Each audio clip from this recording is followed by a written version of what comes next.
Hello दोस्तों।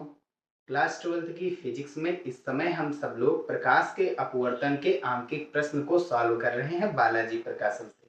और आज हम सब लोग सॉल्व करने वाले हैं अपवर्तन के नेक्स्ट न्यूमेरिकल को। ठीक है, तो पुरानी वाली बुक में तो 13 नंबर तक ही क्वेश्चन थे। नई वाली बुक में एक्स्ट्रा 4 क्वेश्चन है, उनको सॉल्व करेंगे और फिर इसके बाद आगे के न्यूमेरिकल्स को भी सॉल्व करेंगे। तो चलिए शुरू करते हैं। तो आप सभी बच्चों का हमारे अपने प्यारे से यूट्यूब चैनल पर स्वागत है। शुरू करते हैं। तो क्वेश्चन नंबर 14, तो फार्मूला तो लिखा ही दिए थे पिछले वीडियो में, तो वहां से फार्मूला आप लोग देख जरूर लीजिएगा।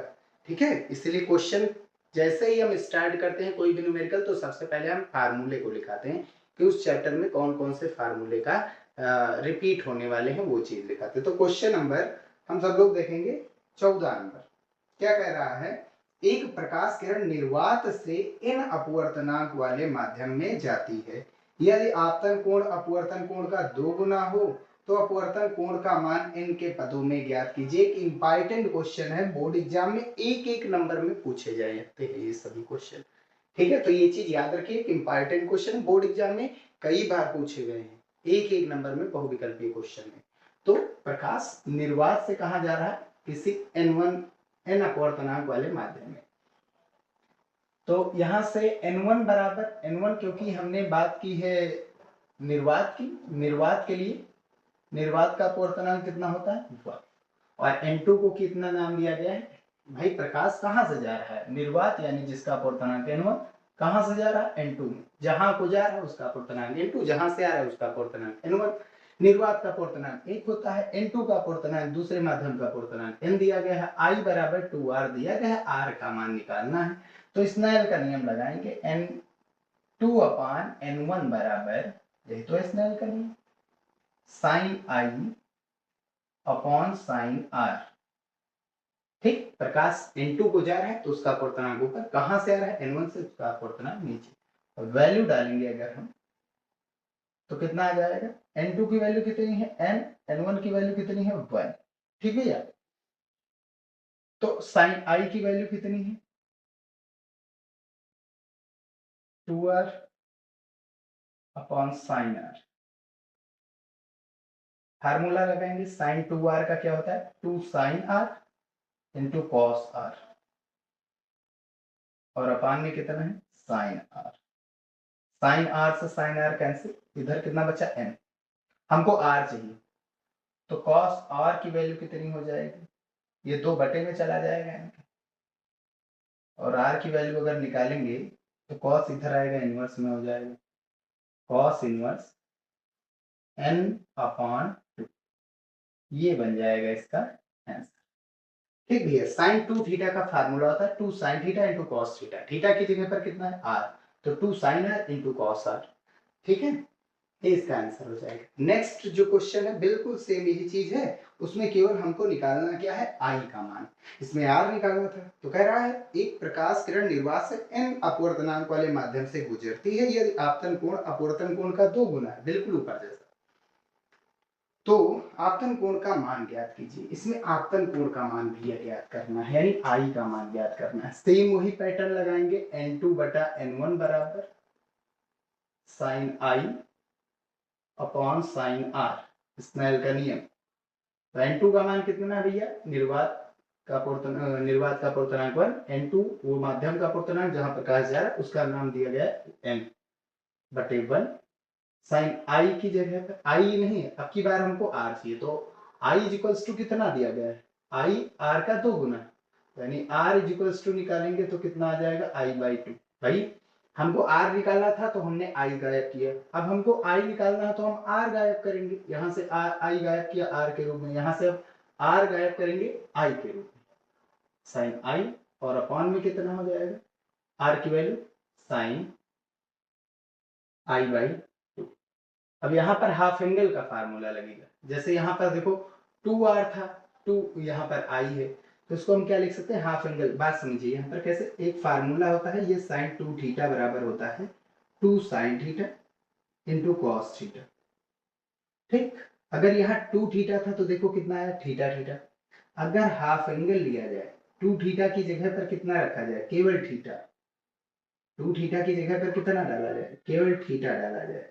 तो देखो यहाँ 2 थीटा था तो थीटा थीटा है, 2 थीटा थे यहाँ एक थीटा है, यहाँ 1 थीटा है तो कितना आएगा, आधा आधा, theta by 2 cos theta by 2।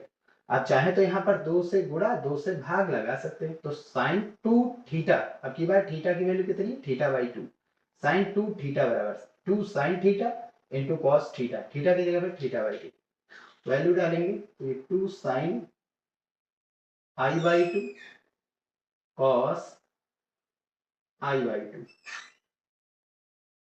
2 sine theta by 2 cos theta by 2 sine साइन आई बाई 2, ये खत्म हो गए। इधर कितना आया था, n इक्वल में n, n के बटे में 2 चला जाएगा, cos I by 2 equals to कितना आ जाएगा, n बाई 2, cos इधर आएगा तो i बाई 2 की वैल्यू कितनी हो जाएगी, cos इधर आएगा तो इनवर्स में हो जाएगा, और अगर हम i की वैल्यू निकालेंगे तो 2 कहाँ चला जाएगा, ऊपर, 2 cos इनवर्स n अपॉन 2, ये बन जाएगा इसका आंसर। ठीक है, क्वेश्चन नंबर 14 और 15 हो गए। अब क्वेश्चन नंबर 16 देखते हैं, केवल फार्मूले का खेल है। ठीक है, क्वेश्चन नंबर 16, वायु के सापेक्ष पानी तथा कांच की अपवर्तनांक क्रमशः 4/3 तथा 3/2, वायु के सापेक्ष, वायु के सापेक्ष वाटर का अपवर्तनांक 4/3, वायु के सापेक्ष कांच का अपवर्तनांक 3/2, जिसके सापेक्ष है उसको आगे लिखते हैं। ठीक है, जिसका अपवर्तनांक कहता है उसको पीछे, तो जल का अपवर्तनांक तो वाटर को W पीछे कर दिया गया, कांच का अपवर्तनांक तो G ग्लास को पीछे कर दिया गया। कांच से पानी पर, कांच से पानी पर प्रकाश आपतित प्रकाश किरण के लिए क्रांतिक कोण का मान, कह रहा है कांच से पानी पर, कहां पर, कांच से पानी पर, तो भैया प्रकाश कहाँ जा रहा है, कांच से पानी में, यानी Ng से कहा जा रहा है, Nw में भैया। ठीक, और इसके लिए फार्मूला हमने बताया था, C क्या होता है, R क्या हो जाता है उसके लिए 90 डिग्री, तब I को ही क्या कहते हैं, C, लगा देते फार्मूला, कहां से कहां जा रहा है, W से, W में जा रहा है G से, तो जहां जा रहा है उसका अपवर्तनांक नीचे, जहां से आ रहा है उसका अपवर्तनांक ऊपर, बराबर साइन आई बटे साइन आर, आई की वैल्यू कितनी है, आई की जगह पर सी आएगा कब, लेकिन आर की जगह पर कितना डालेंगे हम, 90। तो भैया ए के सापेक्ष आगे ए जोड़ सकते हैं क्योंकि ए का अपवर्तनांक 1 होता है, ए एन डब्ल्यू कितना है, 4/3, ठीक, बटा ए एन जी कितना है, 3/2, 2 जाएगा ऊपर 3 आएगा नीचे, बराबर साइन सी, साइन 90 कितना होता है, 1, तो ये 4 दूनी 8, तो 3 तरह की 9, किसकी वैल्यू आई, साइन सी की वैल्यू, सी की वैल्यू निकालेंगे कितनी हो जाएगी, साइन इधर आएगा इनवर्स में, साइन इनवर्स 8/9, ये बन जाएगा इसका आंसर। ठीक है, चलिए अब हम क्वेश्चन नंबर 17 देखते हैं। कह रहा है चित्र में प्रदर्शित एक पारदर्शी गुटके, ब्रैकेट में स्लैब दिया गया, कि पृष्ठ AB पर प्रकाश की किरण 45 अंश के कोण पर आपतित होती है, गुटके के पदार्थ का न्यूनतम अपवर्तनांक n दिया गया, का मान ज्ञात कीजिए जब प्रकाश किरण का ऊर्ध्व घटक BC से पूर्ण आंतरिक परावर्तन होता है, BC से पृष्ठ BC से पूर्ण आंतरिक परावर्तन होता है।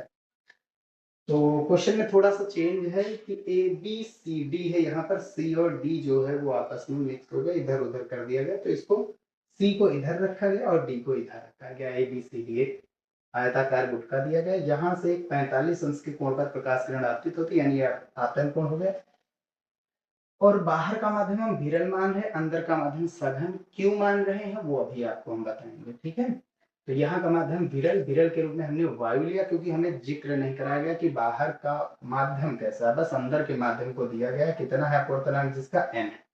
ठीक, तो जहां बाहर वाला माध्यम n1 है, अंदर वाला n2 दिया गया है n, और n1 हमने वायु की कल्पना करके 1 मान लिया, निर्वात व्यवहार। ये प्रकाश सीधी तो जाएगी नहीं, क्या प्रकाश से सीधी जाएगी, नहीं जाएगी, प्रकाश किरण में अपवर्तन की घटना होगी। ठीक, तो क्या होगी, अभिलंब की ओर झुकेगी क्योंकि अंदर का माध्यम सघन है। तो ये पृष्ठ बीसी के पृष्ठ क्यों पर आकर के मिलेगी। ठीक भैया। अब यहीं पर क्या होता है, इसी पृष्ठ पर पूर्ण आंतरिक परावर्तन होता है। इसी बीसी पृष्ठ पर पूर्ण आंतरिक परावर्तन होता है, यानी प्रकाश ऐसे आ रही और ऐसे ऐसे आ रही, इसी जिस माध्यम में आ रही उसी माध्यम में होनी चाहिए। अब ध्यान दीजिए, पूर्ण आंतरिक परावर्तन कहाँ पर होता है, बीसी। पूर्ण आंतरिक परावर्तन की खास बात यह है कि जो प्रकाश होती है, प्रकाश किरण, वो कहां से कहां जानी चाहिए, कहां से कहां जानी चाहिए, सघन से विरल में, तभी ऐसा होगा, सघन से विरल में। तो बीसी पर कौन सी प्रकाश किरण आपतित हो रही, ये वाली। तो ये इसके लिए माध्यम हम क्या लेंगे, सघन। अगर सघन नहीं मानेंगे तो ये भैया आएगा नहीं। यहाँ पर पूर्णांतरिक परावर्तन की शर्त होती है कि इस प्रकाश किरण सघन से विरल में जाना चाहिए। तो ये प्रकाश किरण विरल में जाना चाहिए ऐसे, ठीक। लेकिन पूर्ण आंतरिक परावर्तन होता है तो इस विरल माध्यम में नहीं जाती है, ये इसी माध्यम में रह जाती है, सघन में, ठीक। ये इसी माध्यम में रह जाएगी, लेकिन हम इसको ऐसे न मोड़ करके इधर लेकर के गए हैं। कितने कोण पर, आर बराबर 90 अंश के कोण पर। आर डैश नाम दे दीजिए क्योंकि एक आर आ चुका है। क्यों, क्योंकि पूर्ण आंतरिक परावर्तन दो मेथड से लगाए जा सकते हैं। पहला क्रांति कोण के कॉन्सेप्ट पर, और दूसरा लगाया जा सकता है ब्रूस्टर का नियम, n equals to tan IP। तो अभी तो हमने पढ़ा नहीं है, n equals to tan IP,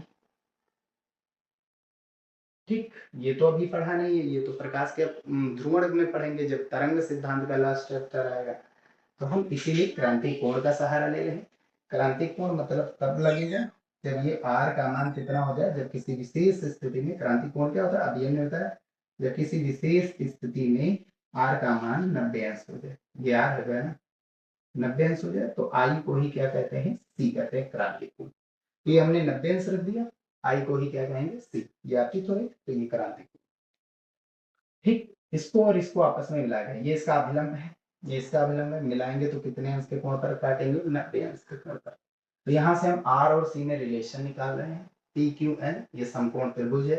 एक कोण कितना है 8, दूसरा कितना है 90, तीसरा कितना है सी, बराबर 180। त्रिभुज के तीनों कोणों का योग होता है। आर की वैल्यू हम निकाल रहे हैं, आर चलिए 90 इधर जाएगा, 180 से घट करके 90 बचेगा, सी इधर जाएगा प्लस, इधर आएगा माइनस, आर इज टू कितना आ गया, 90 माइनस सी। ठीक है, तो यहाँ पर दो जगह अपवर्तन हो रहा है, एक ए बी पर और एक बी सी पर। तो सबसे पहले हम बी सी पर देख रहे हैं, बी सी पर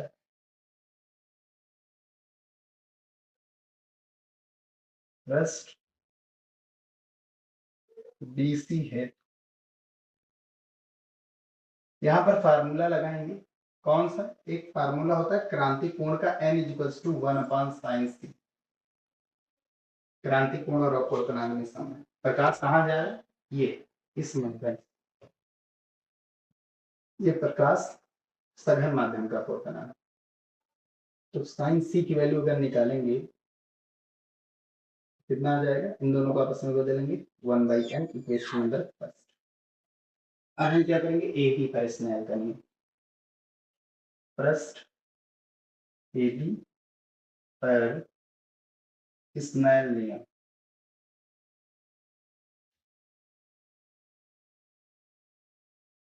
अपवर्तन हो रहा है, स्नेल नियम लगाएंगे।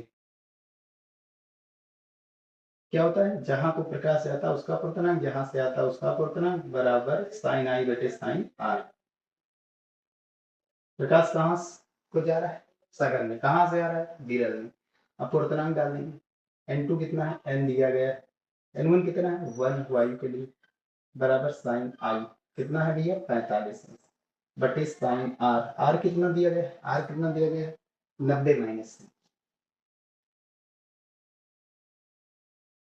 आर की वैल्यू कितनी है 90 माइनस, ठीक है। ये इक्वेशन नंबर इसको फर्स्ट मान लीजिए, इसको क्या नाम दे देते हैं, सेकेंड, ठीक। तो यहाँ लिख देंगे इक्वेशन फर्स्ट से क्या, R is equals to 90 minus, क्या आ जाएगा, N is equals to sine 45 इसका मान, अभी इसका इधर गुणा किए दे रहे, इसका इधर, इसका इधर, तो एन का गुणा sine 90 minus theta cos theta होता है, थीटा का मान सी, बराबर कितना आ गया, साइन 45 इसका मान 1 का गुणा 1 से, यही आएगा। तो cos c की वैल्यू कितनी हो जाएगी, इसको नीचे डालेंगे, cos c की वैल्यू हो जाएगी 1/√2n। ये मिल गई हमको cos c की वैल्यू। ठीक, cos c मिल गया हमको और हमको sin c भी दिया गया है। अब हम क्या करेंगे, इन दोनों का वर्ग करके जोड़ देते हैं।